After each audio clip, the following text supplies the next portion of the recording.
Good morning students, this is Neha, your mathematics teacher. So today we are going to study about the topic perfect cube.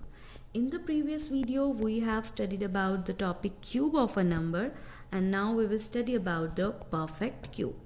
So first just look at the definition. So any number which is the product of three identical numbers is called a perfect cube. As we have learnt about the perfect square, in the perfect square it was the product of two identical numbers, but in case of perfect cube it is the product of three identical numbers. For example, let us just look at 3 cube. We know that we have studied it in the previous video that the cube of a number is the product of the number by itself 3 times. So this is 27. Now let us just look at the number from this side. That is, let us just look at the number 27. Now 27 is expressed as the product of three identical numbers. That means 27 is a perfect cube, right? Similarly, let us just look at one more question, that is 4 cube, that is 64. Now look at the number from this side, that is 64. Now 64 can be expressed as the product of three identical numbers, that is 4 4. That means 64 is a perfect cube. So any number which can be expressed as product of three identical numbers is a perfect cube.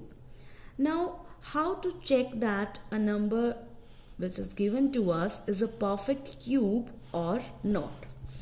So here are 3 steps. The first step is express the given natural numbers as a product of its prime factors. Second step, group the factors in the triplets of equal factors. In case of perfect square, we are grouping the factor in pairs, but in case of perfect cube, we will group the factors in triplets. Now, if no factor is left, then the given natural number is perfect cube, otherwise not. Let us just look at the example. These steps will be clear to you. Now let us just check 8 is a perfect cube or not.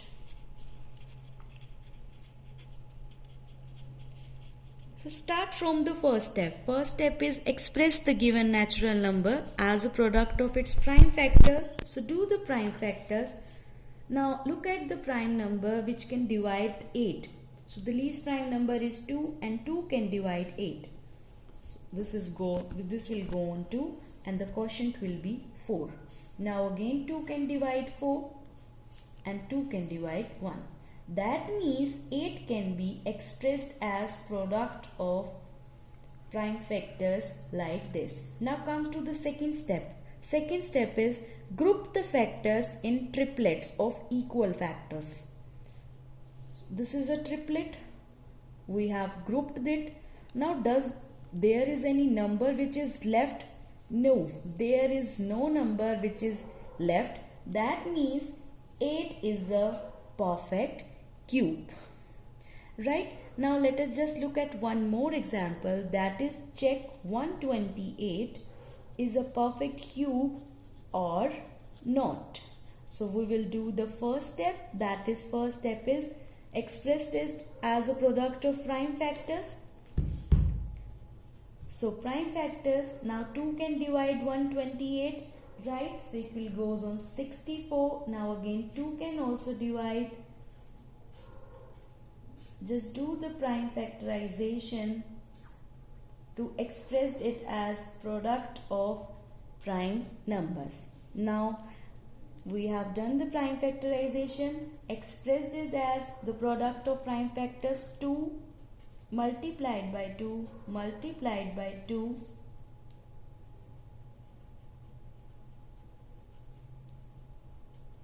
1 2 3 4 5 6 7. 1 2 3 4 5 6 7. Now do the second step. Group the factors in triplets. First triplet, this is second triplet. Now third step, does there any number which is left unpaired or not? Yes, there is a number 2 which is left. That means since number is left, that means 128 is not a perfect cube. Okay, now if we have to find out a natural number whose cube is the given number. So what we have to do this, first we will do this step, we will make the triplets, and if no factor is left, that is perfect cube, that number is perfect cube. Then what we have to do is we will take the each factor from the triplet. Now let us just take the example 1 7 2 8. We have to check whether this number is a perfect cube or not, and if it is a perfect cube, we have to find the number whose perfect cube is 1728. So do the first step, do the prime factorization. So least prime number is 2 and 2 can divide this. So if 2 divide this, the quotient will be 864. Now 2 can again divide this, the quotient will be 432. 2 can divide this, the quotient will be 216. Similarly, just do the prime factorization. 54. Now 2 can divide 54 and the quotient will be 27. Now 2 can't divide 27. So just see the next prime number. So the next prime number to the 2 is 3. Does 3 divides 27? Yes. So 3 divides 27, it goes on 9. Now 3 can also divide 9. So quotient will be 3. And 3 can divide 3. The quotient will be 1. So express this as a product of prime numbers as we have obtained here. 2 multiplied by 2 multiplied by 2. So we have expressed it as product. Now do the second step, make the triplets, group them into triplets. First triplet, second triplet and third triplet. Now does there any number which is left? No, there is no any number which is left. That means 1728 is a perfect cube. Now if we have to find out the number whose cube is 1728, so the step is this, that is take out one factor from each triplet and multiply them. So take out each factor from one triplet. So from this triplet take one factor, that is 2. From this triplet also take one factor, that is 2. And from this triplet of 3 take one factor, that is 3. And multiply them. So the answer you will get is 12. That means 1728 is a cube of 12.